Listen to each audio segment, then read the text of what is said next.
All right, we're going to begin the final plenary session for the forum and for today, considering lessons learned from this year's South East Queensland and New South Wales experience of Tropical Cyclone Alfred and the ex-Tropical Cyclone Alfred, or Alfie, as you know, we've come to call the cyclone these days. The QR code is your friend if you'd like to ask some questions. We'll see how many we get into. It's an hour with a packed panel. We would still love your comments, please, and questions, and we're monitoring that for our online attendees today. I acknowledge the Kaurna country that we are on here in person and all the countries around Australia, and our elders past, present and emerging who are teaching us so much in this sector and way beyond about how we can live on and be with country. Thinking about Alfred, if we could go to the first slide, please. As you know, or maybe not, TC Alfred felt like a grey rhino, running straight at us. Well, perhaps dancing, meandering a bit in the ocean, and then having a think, and then it came straight at us. Yet somehow, it still felt like a bit of a surprise. It was the first cyclone to hit our coastline that far south in Queensland, about 200 kilometres of Brisbane, since 1974. At one stage in that experience earlier in the year, we did think it would hit Brisbane as a Category 2. What does that mean? You'll find out soon. The Cyclone Alfred experience for me was personal and professional. I live in Meanjin in Brisbane, and I was one of those 300,000 households without power. And helping friends and family to prepare, we did prepare way ahead of the cyclone in strengthening our homes, and then to be clearing the yard, locking it down, and looking across the road at the houses that weren't prepared, and then thinking, how do we protect our houses from the debris that would fly from their homes into ours, including the wheelbarrow in the next door neighbour's backyard that they just didn't think they needed to move. We'll take to the next slide, thanks. We can see that TC Alfred was very wide. It was slow moving, had lots of rain, stalled as a Cat 1, crossed the land as an ex-TC cyclone, and during its journey west, it had this kind of damage. Although it was forecast to be 140 to 150 kilometre an hour, it actually landed at around about 100. That is the speed we drive to the Gold Coast, isn't it, Ian?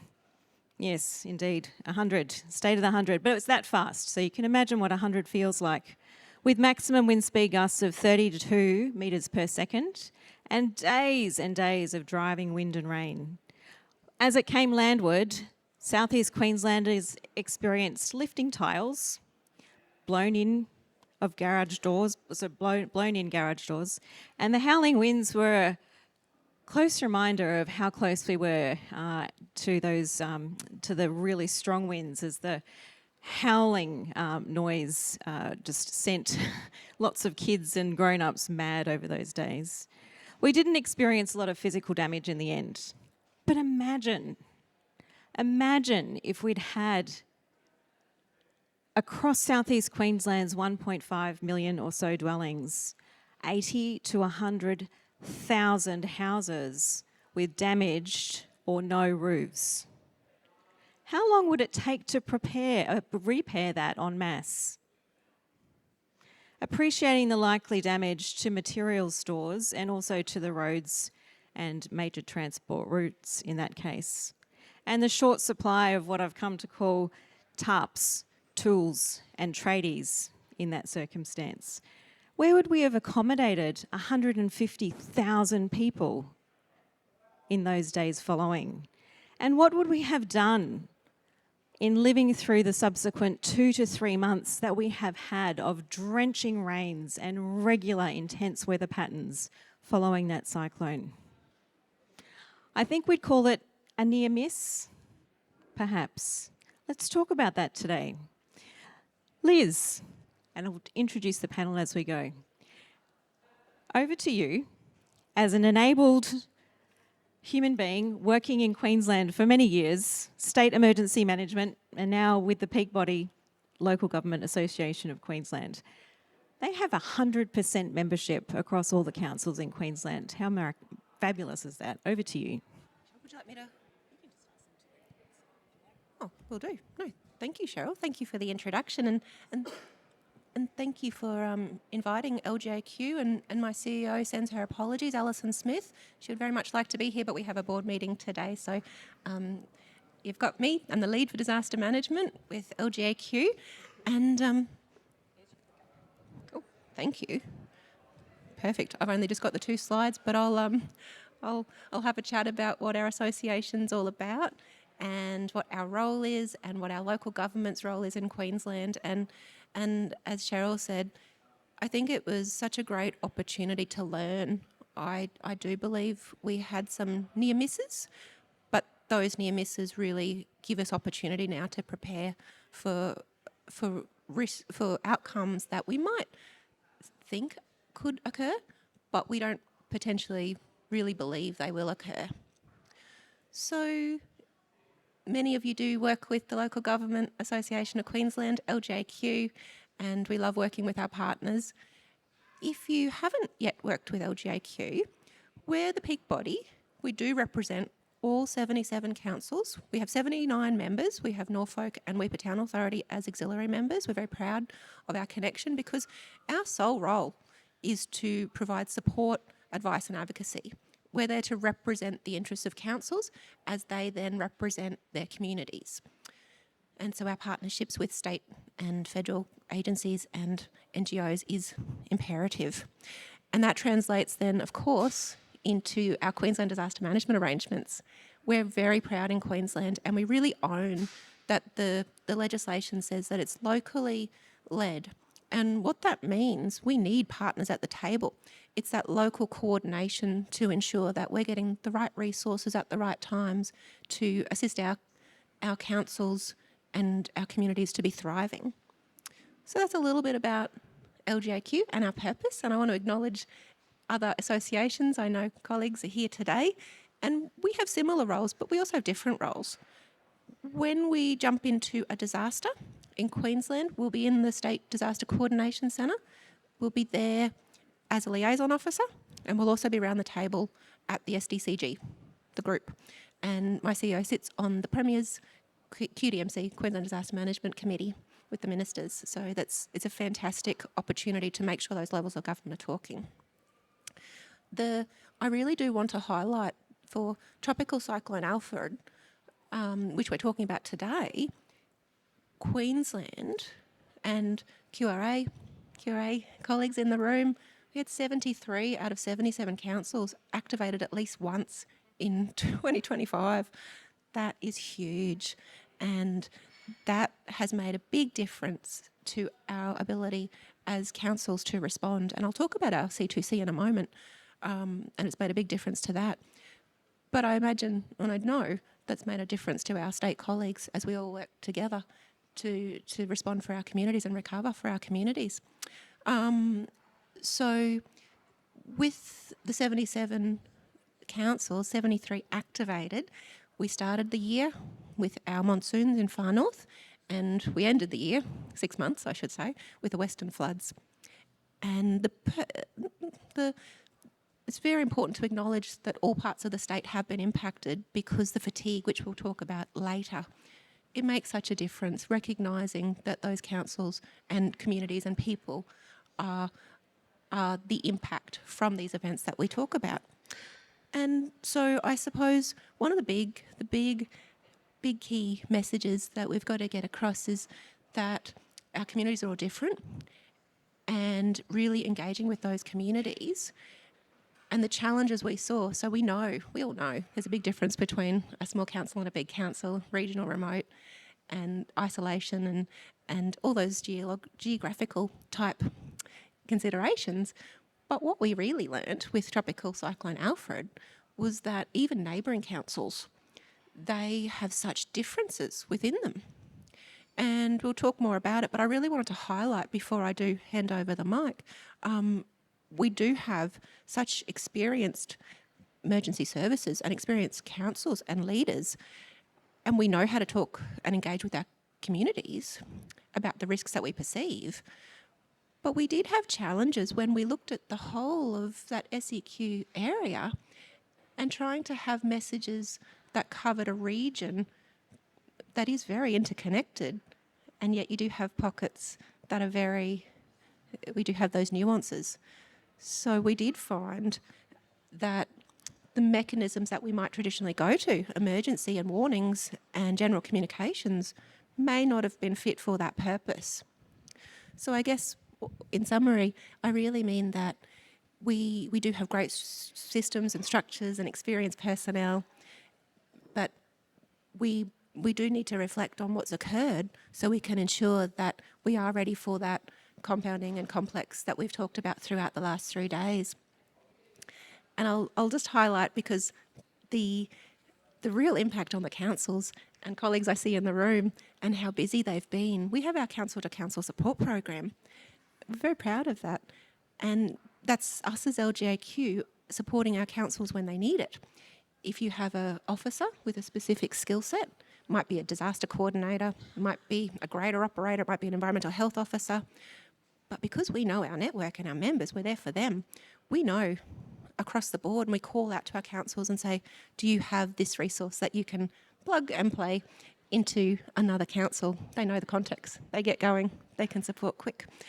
So that's something that we've got in place to help with fatigue, and long term we'll keep evolving that and add more governance around it to really try to be prepared for more frequent and severe events. So thanks, Cheryl. Thank you, Liz. Fantastic. From that local government experience and, living inside that fatigue and yet the commitment to have that council-to-council support, let's take a moment to have a think about what actually happened. We've got Dr. Dave here with us today. Thanks. Take a stand, Dave. A North Queenslander, passionate North Queenslander, looks for evidence-informed approaches to achieving safer, resilient, more sustainable communities. What does Dr. Dave have to say about all this? Well, I think you have to talk to my wife about not being passionate anyway. Said that out loud. So Cheryl's already introduced it. The Cyclone Alfred came through as an ex-cyclone. It came through a broad band of wind speeds around 100 kilometres per hour right across that southeast Queensland. Why do we say it's too low? Well, it's too low to basically pick stuff up and throw it through your neighbour's window, your window, or something else with it. So if anyone was there, they'll see the branches from the trees were still kind of fallen near the tree. They weren't transported the hundreds of metres that you get if the winds were only another 20 kilometres per hour more. This was just below the threshold where bad stuff would have started to happen. Even though we started to see signs of it and getting around it, it highlighted the weak links of stuff that was already going wrong. That top photo in the center of the thing, the red box around it, you can see the corroded brick ties that were holding the face brick onto that wall. That wall was 14 stories up on that building. That wall came down before we got to the 100 kilometres an hour wind. The corrosion was so severe in that. The wind always highlights the weak link. So we see some very old houses, corrosion aspects, the roof starting to go into it. In contemporary construction, the winds were so low, it was less than half the design wind speed for that region. So we shouldn't have seen any structural damage. We did see some. We saw some podium level glass windows and doors blowing in as the wind was hitting the high rise, being funneled down. Maybe the design wasn't right. Maybe the construction wasn't right. We've seen balcony pavers start to lift them multi-stories. We see huge amounts of water coming in with wind-driven rain through our balcony windows, sliding doors, even through our paint systems, through our walls, because this rain has been driving for 3 odd days through it. Water's getting down into our basements. So within terms of that water ingress, it's not just mopping the thing up, it's going down through our ceilings. We can't live in our places for 12 to 18 months because of the water coming through. We have very low desk criteria in our standards for wind-driven rainwater ingress. We need to do a lot more work on that. It's not seen as a life safety issue, but it's a real issue that's driving a lot of our insurance costs. Just within 5 weeks of the ex-cyclone going through, we got about 3% of the insured population of buildings put in claims for water ingress. No structural damage, just water claims on that. That was about $200 million with that, within that short time. It's a huge cost for something that's such a low wind speed event for the region that it's in. The water also came through into other places, especially on the medium and high-rise buildings. As it's coming down the inside faces of the wall, it's going down behind our fire panels, taking out the alarm systems, taking out our control systems for the lifts, everything else. These large mini cities in vertically now can no longer operate properly. Water's not getting pumped up, fire alarm systems aren't working, lifts aren't working, power's out, whether the power was before it, but the power's out now because the water's going through the switchboards. Your basements are now flooding because there's so much water you can't pump out. We need to think a lot more about the reliability of these mini cities as they stand there in terms of how they can be adapted to resist these types of things as well. And again, for winds and an event that was so much lower than what the design criteria is. So in terms of the design criteria, we're in Southeast Queensland is what's called Region B. That's the circle that says 57 metres per second or 100 kilometres per hour design, gust wind speed. That is the minimum criteria set in the National Construction Code. It's your 1 in 500 year probability. And it's the same similar societal risk around the country for those wind speeds. So Region D is like 300 kilometres per hour, up where I'm from in Townsville, 230 kilometres per hour. That's all set at the same risk for that design wind speed. But it's not really the same risk because it depends on how you design stuff. In Region B, which is that part of the coast of Brisbane, Southeast Queensland, similar to over where Kalbarri and Geraldton is over in Western Australia, it's Region B. You don't have to design for what we call full internal pressure. In a cyclonic region, Region C and D, I'm up from Region C, if the wind was coming into the building, so imagine those windows behind you, the wind was hammering on that. If there was a door to fail inwards or a bit of a branch break that window, that pressure acting on the outside of the building instantaneously enters into the building space, almost doubling the load on the structure. Cyclone Region C and D, we have to design for that. Region B and A, not so much. So even though we have the same design wind speed as in terms of societal risk around there, there's a lot more risk in terms of Region B because we're not designing for that event to happen. And in cyclones, a long duration event, a lot of debris flying around. So that's why we say very lucky and near miss that the wind speeds just weren't that 20 kilometres per hour higher. As a reminder of what 140 to 150 kilometres an hour can do, this is Cyclone Seroja, severe tropical cyclone Seroja that went through Kalbarri and Geraldton over in a Region B in Western Australia.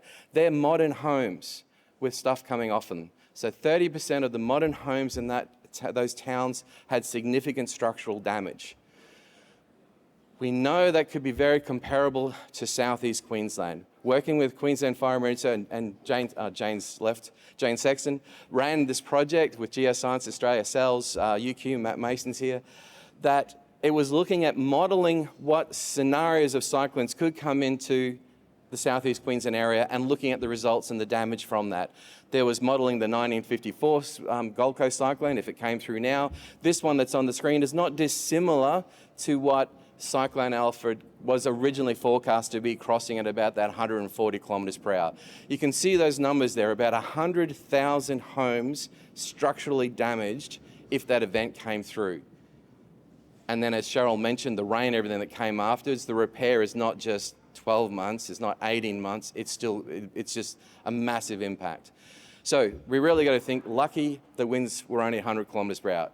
We had a lot, and that meant it didn't throw the debris at us. We didn't get the internal pressure. We didn't get a lot of roofs coming off. So great that we were lucky. A lot of water ingress coming in, a lot of damage still to the community, huge driver of insurance losses.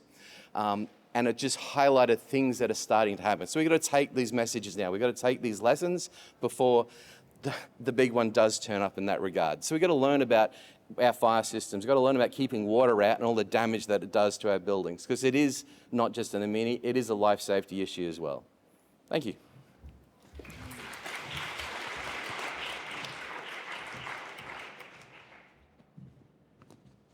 Oh, thanks, Dave. The reality of what could have been is there, isn't it? In the space we have to think about what we could do differently. We've been talking about houses and homes and buildings and high-rises. What about the poles and networks and strings of electrical, wonderfulness that give us our hot showers and our cold beers and our wonderful lifestyles that we experience around the country? Glen, you work at Energex, part of the group of companies now in Energy Queensland. You're part of ENA, Energy Networks Australia, and you lived through Alfie. And I'm really keen to hear about your observations in what you've seen about what worked and what we could do differently.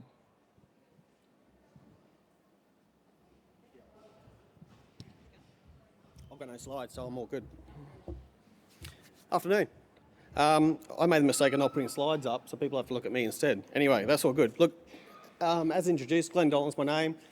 I'm the manager for the emergency planning response under Energy Queensland. So, yeah, it's quite a large task. So I've been employed in Energex for 31 years. So I've seen these events, I guess, from the field worker being out there doing the repairs to now, obviously, being accountable for the events that come through.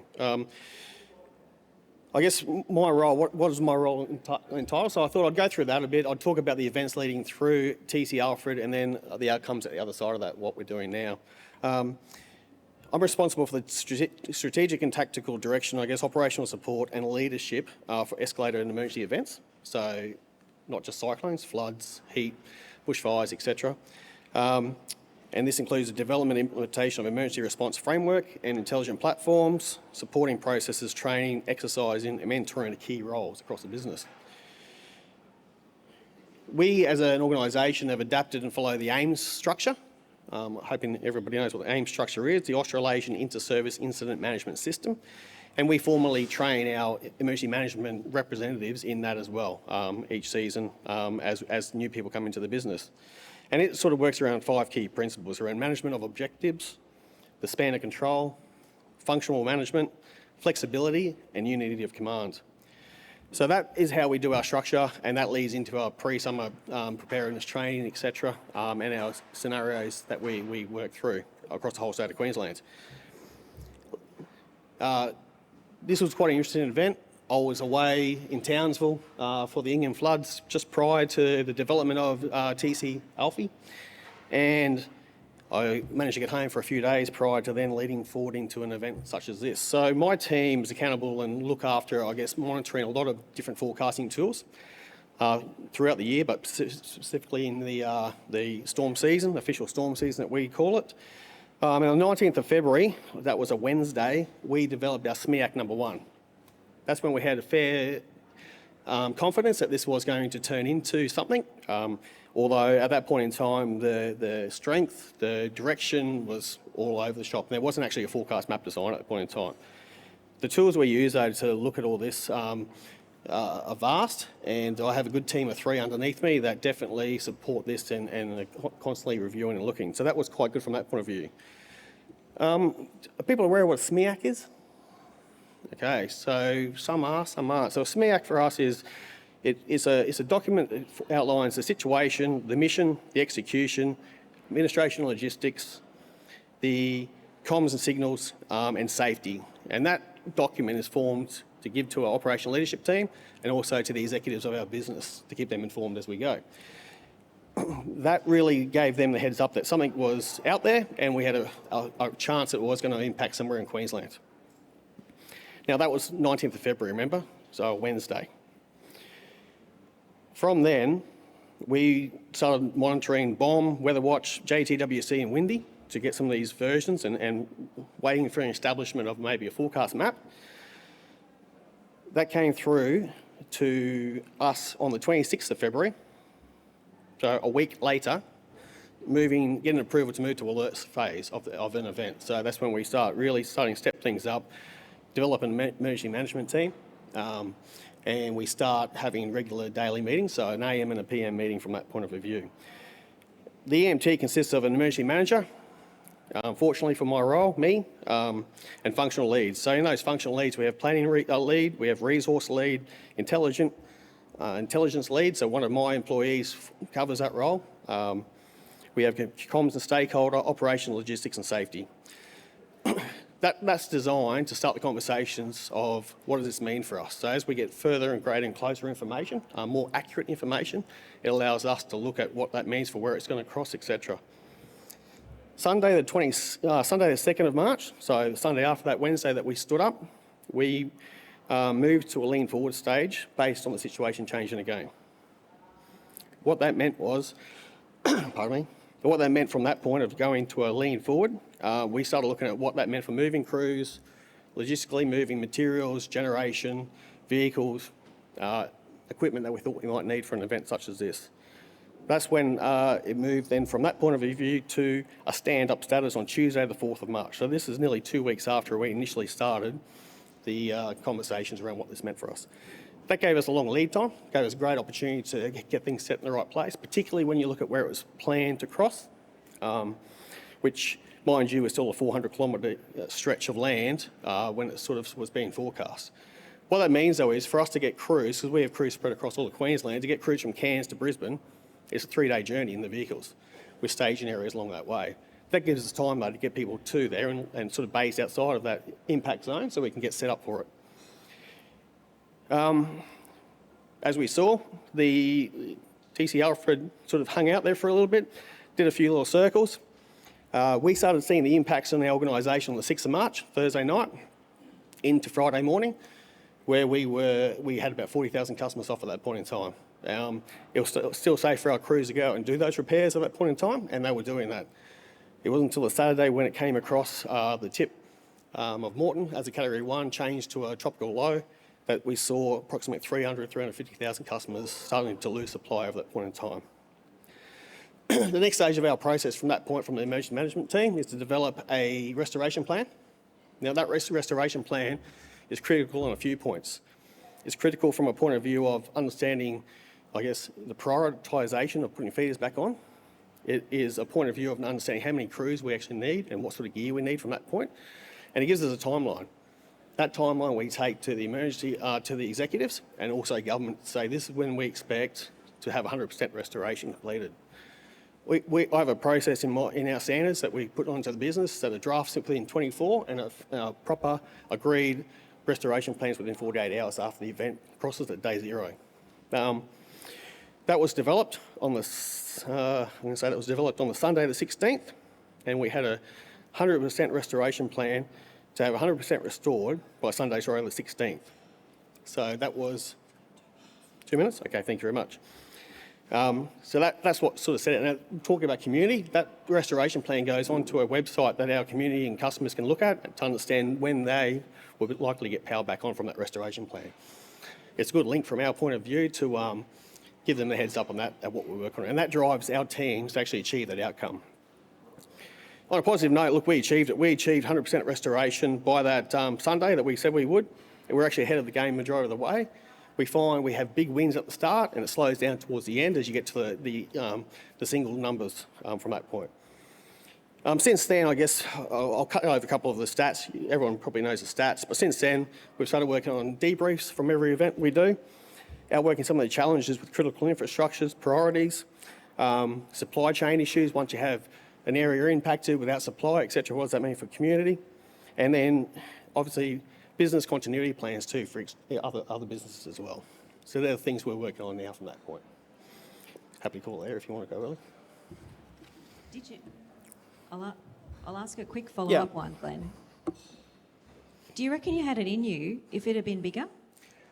I think from a point of view of the restoration plan, like we had 2,400 staff on the ground at the Gold Coast, which is a significant number. I think we have it in us as a group. The teams and troops work very hard at restoring power. I'm really proud of what they achieve. It's the fatigue that gets to you though after a while, because we obviously had the northern event, we had this, and then when we had the western floods. So it's the backing of events which starts definitely dragging things down. Absolutely. Thank you so much for sharing that insight into how the energy sector deals with something. And there's that time scale. It's another feature of a cyclone, isn't it, versus the quick, rapid storm situation. The fatigue of waiting was real for many of us, but supporting your crew to be positioned over that length of time as well, away from family, away from normal duties. Yeah, really insightful. Thank you. Moving to you, Jai. So Jai is rounding out our panel reflection today. Jai, you're inside Australian Red Cross. You weren't in Southeast Queensland, but you were oversighting your team. They were living the reality of the cyclone. One of your officers is in Brisbane, and you were working through that process of a cyclone versus another, a rapid event like a storm. Really keen to hear your insights as to what that was like and what we could have had to deal with if it had been worse. Thank you.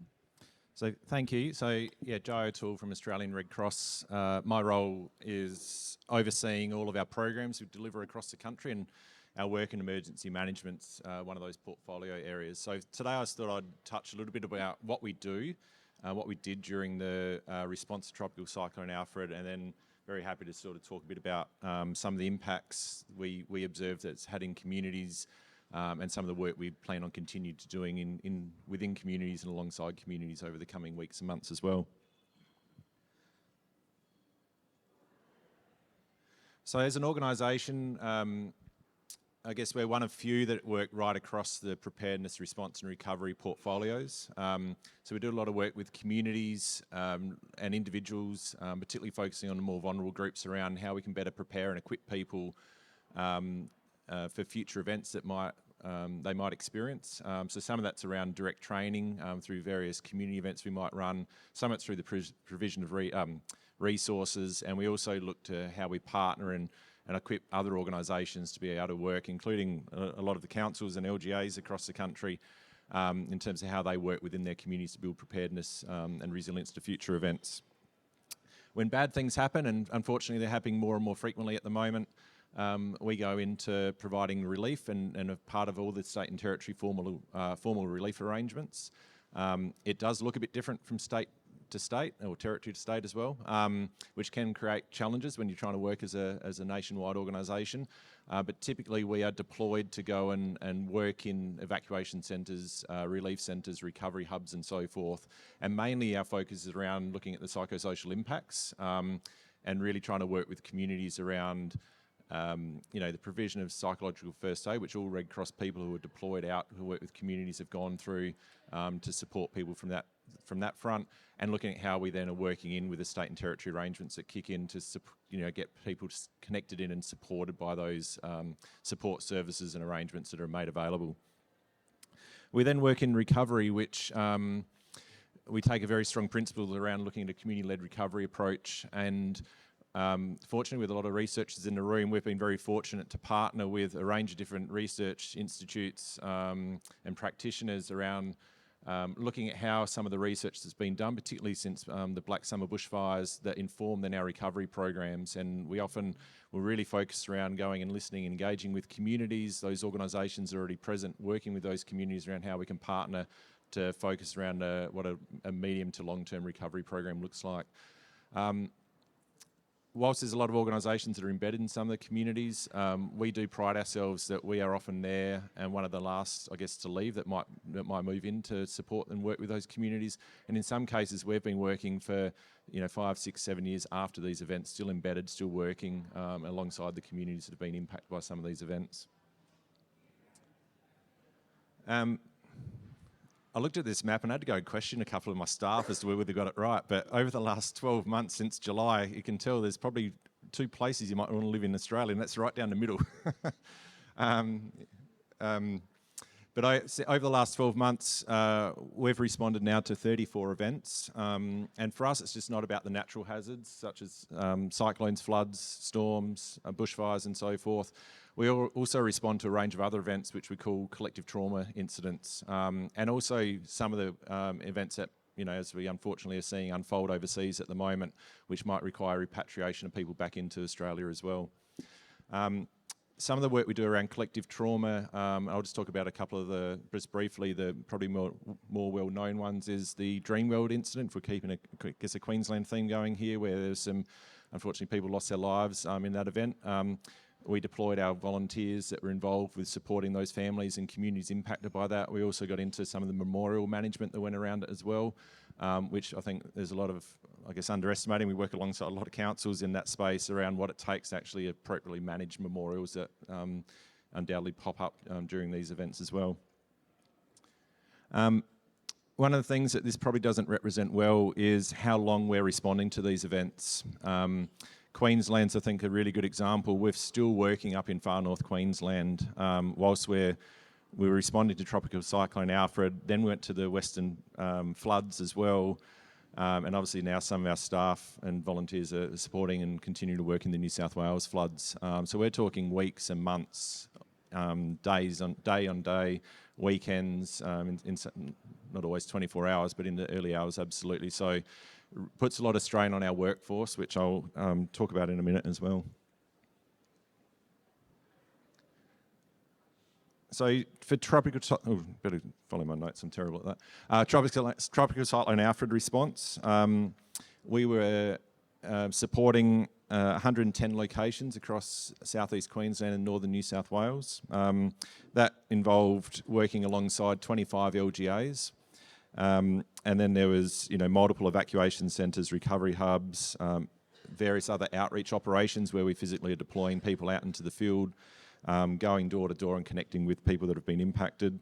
And then the range of other just community events and so forth that pop up as well that we try to go and attend and have a presence at. We had 604 unique volunteers involved that were deployed out into the field for this particular event. We had some serious troubles early on in the event because a lot of our people were also impacted or dealing with the potential impacts of Tropical Cyclone Alfred. And we had also pre-deployed people into some of the evac centres that were running for 2 or 3 days before actually crossed the border, which put additional strain and workload and fatigue into our workforce. And then it obviously took some time where we do deploy from around the country or from within state as well, but that took some time logistically to be able to coordinate and get additional support in as well. As I mentioned, it's not just about deploying people out into the evac centres and recovery centres, and in Queensland we do have some pre-existing arrangements where we run evacuation centres as well. We also have people that are pre-deployed or deployed out into some of the liaison officer roles as well, as Liz talked about. So we often have people sitting alongside the SES in some of the state operation centres, and they've all got slightly different names across the country.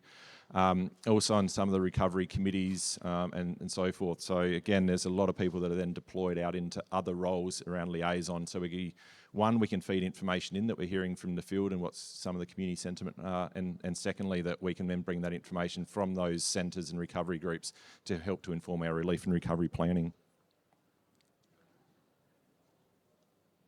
In terms of assistance that was provided, there's thousands and thousands of people impacted that were coming through the centres, some more impacted than others. So we had a lot of registrations of people connecting through our Register Find Reunite service to say that they're okay, and then obviously people trying to find loved ones and so forth. We did see separation of families, that some ended up in certain evacuation centres, others in other locations, or went to family and friends. But what we found there was, whilst the damage probably wasn't as bad, and recognising some people did lose properties and inundation and so forth, including some of our staff who live in southeast Queensland in particular, there was still a lot of trauma just by people probably being underprepared or had been impacted by previous events, particularly in that northern New South Wales area that had been impacted by the 2022 floods. For us, as a part of our response, our partnerships, and particularly the pre-existing partnerships and relationships, is just critically important for us. So we have fantastic working relationships with the LGA, a lot of councils around Queensland and New South Wales as well, and the formal state arrangements and state agencies as well, including the SES services and so forth as well. But we also have a lot of corporates and other not-for-profit organisations that we partner with. And one, I think, particularly good example of partnerships and why it's so important is we've got a pre-existing relationship with Give It to help connect people to particular items and supports they might need. So we were working alongside Give It to basically take requests for assistance and then working behind the scenes with Give It to try to make sure that they were then connected with some of the goods and items and other things that they were looking for support. And also we've got a pre-existing strong relationship with Food Bank and Amazon as well. and we were able to pre-deploy resources and stockpiles of food and other items, like particularly clean-up gear, for people that then were easily able to access them immediately after the event as well. So those pre-existing relationships are just critically important, and very happy to talk a bit about that more. Yep. Some of the sentiment that we were certainly seeing coming out, and it's up on the screen, but I'll just talk to it briefly, in terms of just the community and how they were responding and I guess feeling, and obviously we've got a lot of data and this is sort of a rolled up view. There was some, I guess, fairly widespread disbelief and shock around the scale of the event, and there's a lot of anxiety. I think that was in the lead up as well, in terms of we saw how long it sat off the coast and not knowing how bad the impacts were going to be when it crossed and made landfall. There is obviously repeated trauma, particularly in the northern New South Wales area. There was property loss and damage, and obviously that involves a lot of stress for families, particularly if you've trying to deal with insurance agencies or underinsured and so forth as well. And just to clean up, like cleanups after floods and so forth are pretty awful for those that haven't experienced it. And if you have, very sorry to hear that, but it's a challenging environment, particularly if it's your house that you're involved with trying to clean up. There were some fairly significant financial concerns, and I was up in Queensland and northern New South Wales multiple times. There's people who are obviously missing out, and contractors and so forth that were missing out on employment and work and so forth, and also just the loss of through the power outages, just loss of household items that were impacted by either flood damage and or some of the issues they had through power surges and so forth, where they lost goods. Under insurance, I think I've already talked about. Challenges accessing recovery information was another thing that regularly came up, and there's a few others up there as well. Particularly we found in southeast Queensland, northern New South Wales for this event, there was a strong concern over the welfare of people that were sleeping rough as well, and we know that particularly through the northern New South Wales area is quite a strong community. So, yeah. I'll leave it at that, and we'll no doubt get into some questions. Legend Jai, you're reading my mind. The extensive operations of Red Cross during that activation, if that's the right word to use for Red Cross world, was quite surprising to me, given the near miss that Dr. Dave was telling me about. I thought, everything was probably all right, and Energy Queensland had a 100% completion rate, within the timeframes that they'd anticipated. So the system seemed to work pretty well, even though it was being stretched and flexed. So I want to take a moment, and please can we activate Slido and see what questions come up as we ask the first one. My favourite book at the moment is called What If We Get It Right by Iana Johnson. And it asks 21 folk, what would it look like if we got it right? I'm going to ask the question to the panel today to kick off. What would it look like if we got it right for Category 1, dare we say Category 2?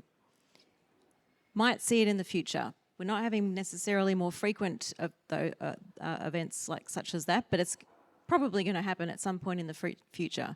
So what if we got it right at a point in time where that was the reality for us? Who'd like to kick off?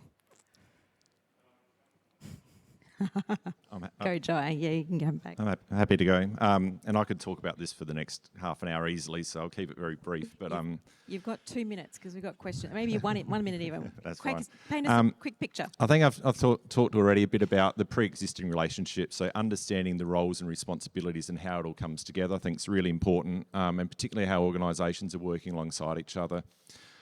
We obviously as an organisation have a lot of focus around the social impacts. I'd love to see a stronger balance around the social versus the built would be lovely. I think there's a really important role that this cohort in this room plays around research to helping inform what that needs to look like and help to inform organisations like Red Cross when we're trying to operationalise and deploy and work alongside communities and other service providers to help to inform what that looks like and continue to push that into the future. And probably the last one I'd say is having communities with strong social capital and the ability to understand the impacts that they might face, how to respond, how to look after each other, but also what to expect is really important. And probably the final one is around communications. Consistent, clear communications around what's expected of a community, what they could be doing, what to expect of organisations like Red Cross, the SCS and other response agencies, I think would be really important as well. That would be amazing. Imagine a situation like that where we had all of that sorted. Yeah, we'd still be stressed. We'd still be anxious to a degree. We'd still wonder. But we would have done all of that in time. Amazing. Thanks, Jai. Liz, do you want to go next? Oh, definitely, thank you. And I think I'll jump in here because, Jai, a lot of the things you've said, understanding of risk and, you know, that appreciation of risk and partnerships, that's critical. And I suppose for me, with our council to council program, it is all about sharing resources that we know are infinite. So really I think the next layer for me is we know our roles, we know our responsibilities, we're trained, and I hope this goes to our boring question later because wouldn't that be nice? We know our roles, we know how we work with our partners, but also for all agencies and communities, we're actually, because we've got that understanding of the risk and our risk perception is as accurate as it can be with the knowledge we've got, but we're actually integrating it into systems and our organisations. And our C2C really exists because we do have some specialist skills that are point sensitive, person, profession, but if we really understood, we could embed it through our organisations and through our systems, so we do have a collective, what we talk about, but actually practicing it so it's embedded and resourced behind it. How long has that been going for, Liz, the C2C program, council to council? For many, many years. Okay, it's a long one. It's a long one. It's become more and more formalised. It really did just evolve after, we say the 2010-11 floods. That's where LGAQ really played a role. But I do know that councils were supporting each other before that. But because of the councils and their relationships, we've got a fantastic local government family.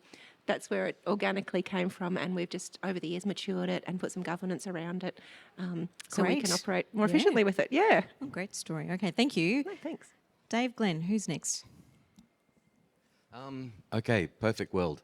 The realisation from governments, regulators, developers, owners, builders that the building code for structural condition is a bare minimum life safety, that we need the appreciation of us that live in the homes and build it and make products for it and regulate it, that we need to look after it. We need to build beyond the minimum for resilience, and we need to look after it. We need to maintain it. These things are big machines. We just don't want them going anywhere.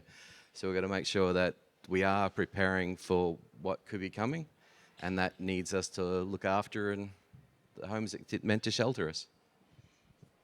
Sounds pretty good. I'd like to be able to know that I was really safe in my home in the face of those kinds of things coming at me in the future. Got some more screws in my roof. If anyone wants to download the PDF that tells you how you can strengthen your house, not a bad idea.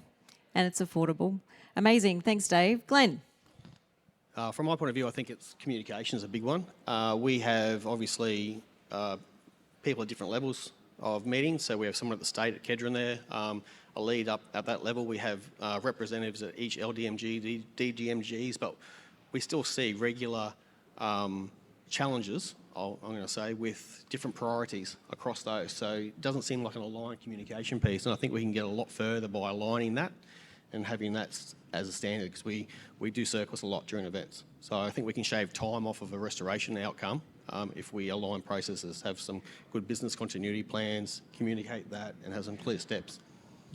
It sounds like Energy Queensland's on that journey already, Glenn. And you've been talking about the various coordinators who are ready to be active, but there's actually a long-term works around identifying vulnerable hotspots in the system that could be boosted up a bit in advance of in knowing that they could be exposed to that kind of wind, etc. Is that fair summary? That's a good summary. We were definitely working with, we're changing the way we're communicating now with the LDMGs moving into the pre-season, working with nursing homes, working with schools, etc., things like that to get that broader, ability for some self-looking after as well as what we can do for them as well. Yeah, great. I think Matt Mason through the project at the moment is also looking at the, both of the out there systems with those massive poles and wires, and then what happens as it enters our suburbs and communities and how we can do things better. Amazing. Thank you.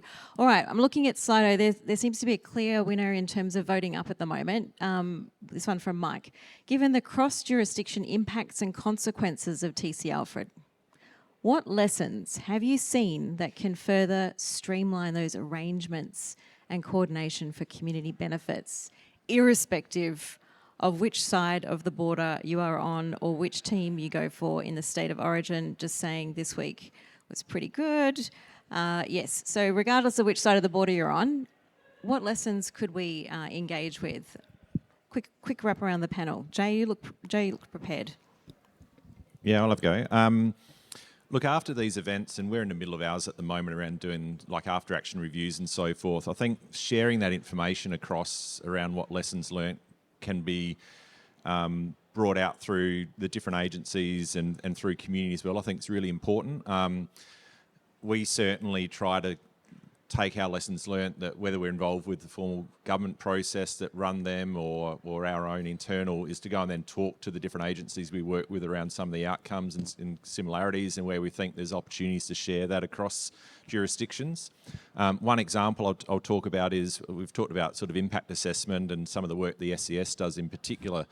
What we've done differently from Tropical Cyclone Alfred response to the current flood response we've got is we were out very early, standing alongside and working alongside the SES while they were out doing outreach and impact assessments and so forth.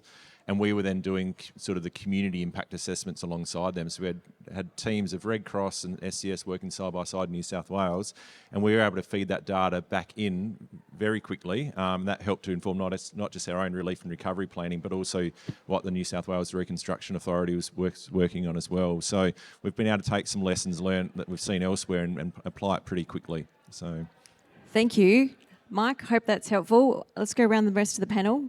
Glen, do you want to go next? Lessons management is a big thing, and we do that after every event. We do a debrief and we do lessons management, and we obviously tweak our processes, change processes, etc. as we go. One thing, though, I think is fantastic is the alignment of different systems. So we were utilising the SES view during the England floods of damage, and that allowed us to I won't say bypass streets, but allowed us not to have to inspect every single property, because we could identify which ones had been heavily inundated and which ones hadn't. It saved a lot of time, got a lot of power back on quicker. It also allowed us then to be able to understand how many electricians we needed to go and do the repairs to those minor places, etc., to assist community in that aspect. That's something we can't do from a DNSP, but we can obviously assist. We get additional electricians into those areas to assist those. So utilising other people's systems is fantastic. Did I hear bit of sharing of data there in terms Sharing of data. real-time Yep. understanding of the place? Great, thanks, Glen. Dave? I guess one thing is that cyclones and east coast lows and storms don't read maps. So in terms of the buildings, maybe really have a great education and awareness and training for our designers and builders and certifiers to work across the different borders, and not just the state borders, but the different lines on the map for wind codes and standards and building changes. Did I hear there, Dave, that just because we've got a state border doesn't mean that the weather pattern will stop at the border on one side of the river? So it's about appreciating the different states' legislation requirements according to where the patterns are rather than the borders. Is that a fair summary? But having people that can work across the different legislation, work so to across- help resource gotcha. All right, builders, thanks for things that. like that, for the training and required. Fantastic. Liz? Well, a mechanism that, so ALGA, the National Association for Local Governments, Australian Association for Local Governments, they actually bring my position and equivalent together. So when there's a national review, we're pulled together and we provide feedback, and us as colleagues, we actually learn from each other. And I know I've been challenged in my way of thinking, because Queensland, we've got our ways we do things and we're trying to improve, but sometimes, we do think we've got it right. We know we've always got to improve, but it's been a great mechanism to understand and appreciate how things can grow and evolve for Queensland and boundaries, local government boundaries, which we did we really did observe through the events that you might have a neighbour and you might think they're very similar on paper, but when impacts hit, the flow on and the response that's needed, I do really want to give credit to all involved in the Queensland disaster management arrangements, I think, because it's been so well practiced, but the culture is there through those partnerships to really adapt and understanding the risks, like really understanding those risks, knowing a community like Burketown and then knowing a community such as Cairns, it really did allow that flexibility that we talk about in those QDMA. Yeah. So I guess, yeah, it's the appreciation of the risk that's on the ground so it can move and shift as it needs to. Thank you, Liz. Thank you, panel. I sit here at the end of the forum and at the end of our session of the panel. The hour has flown. I've really enjoyed being in a positive, strength-based conversation with you all about what could happen to get it right as we reflect on that near miss. And I'm really grateful, in a way, that we've had the opportunity to do this conversation with that particular weather pattern. So I would encourage the audience who are here today and online to imagine for yourselves, for your house, for your family, for your street, what would it look like if your family got it right and your community got it right with the hazards that you're facing around the country in your own local jurisdictions? And have a go at that local level of putting in place things that you feel that you can do. And I think those small steps, as well as some of those big, large steps that we talked about today, will make their way into helping us with that ultimate goal of disaster risk reduction in having safer, more resilient and sustainable communities in Australia. So thank you everyone for joining us, and I will now delicately leave with the panel off the stage as Andrew comes up to finish off the forum.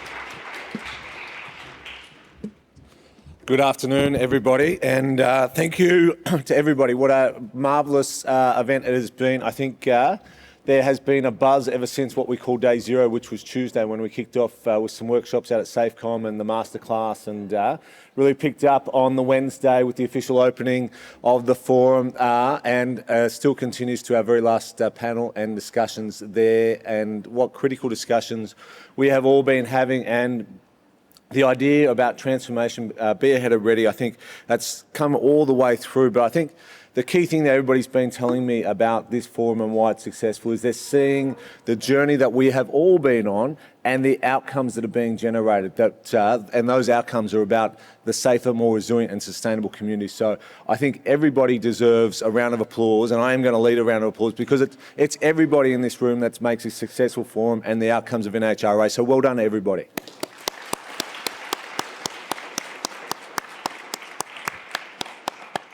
So we've been able to celebrate that exceptional work, research, impact-based through our awards the other night, and again, congratulations and well done to all those award winners. We'll hold the awards again, and we want to be recognising the research that is really making an impact across our organisations as well. And I encourage you as you go back, there's been over 70 different research-based workshops or presentation discussions across the forum. Think about those ones on the plane home or on the trip back to your home here in Adelaide, to think about what are you going to take back into your workplace, how are they going to inspire change in terms of the mission of us all about safer, more resilient, sustainable communities. And if you're a researcher, what are the ideas, what are the connections that you've been able to make, that networking with your end users as well? Because that's what also people are telling me is very unique about this forum, is the great connections between researchers and practitioners, and really encourage those collaborations to continue post today. Because it will be, again, another 12 months, we'll be back again next year to run a similar event in 12 months' time. So we don't want that momentum to be lost. So we want you to keep in touch with us as NHRA, turn up to our webinars, keep in touch with all the various projects that we're doing, keep into those project groups that are running also for all our various projects, and contribute that way. And if you've got something to contribute or you've got eyes to contribute, come to us, tell us what they are, and we can listen and see how we can bring those to life. There is already an evaluation survey. The NHRA team, I've had lots of compliments about the NHRA team this week, but they've already got the evaluation survey out, so there's no excuse for anybody not to fill it out. Of course, we'd love to hear what you think about the forum, and most importantly about how our work can support your organisations to be impactful as well. I'd also like to thank the NHRA staff that have been involved in the organisation of the forum. Many have worked very hard during the forum, but also in the lead up to organise the program, organise the venue, get all the logistics right, to book rooms at hotels, flights for people to be here. So well done to everybody. I think everybody has a right to be proud this afternoon and this evening on your travels home. So well done to the team, and again another round of applause for the team.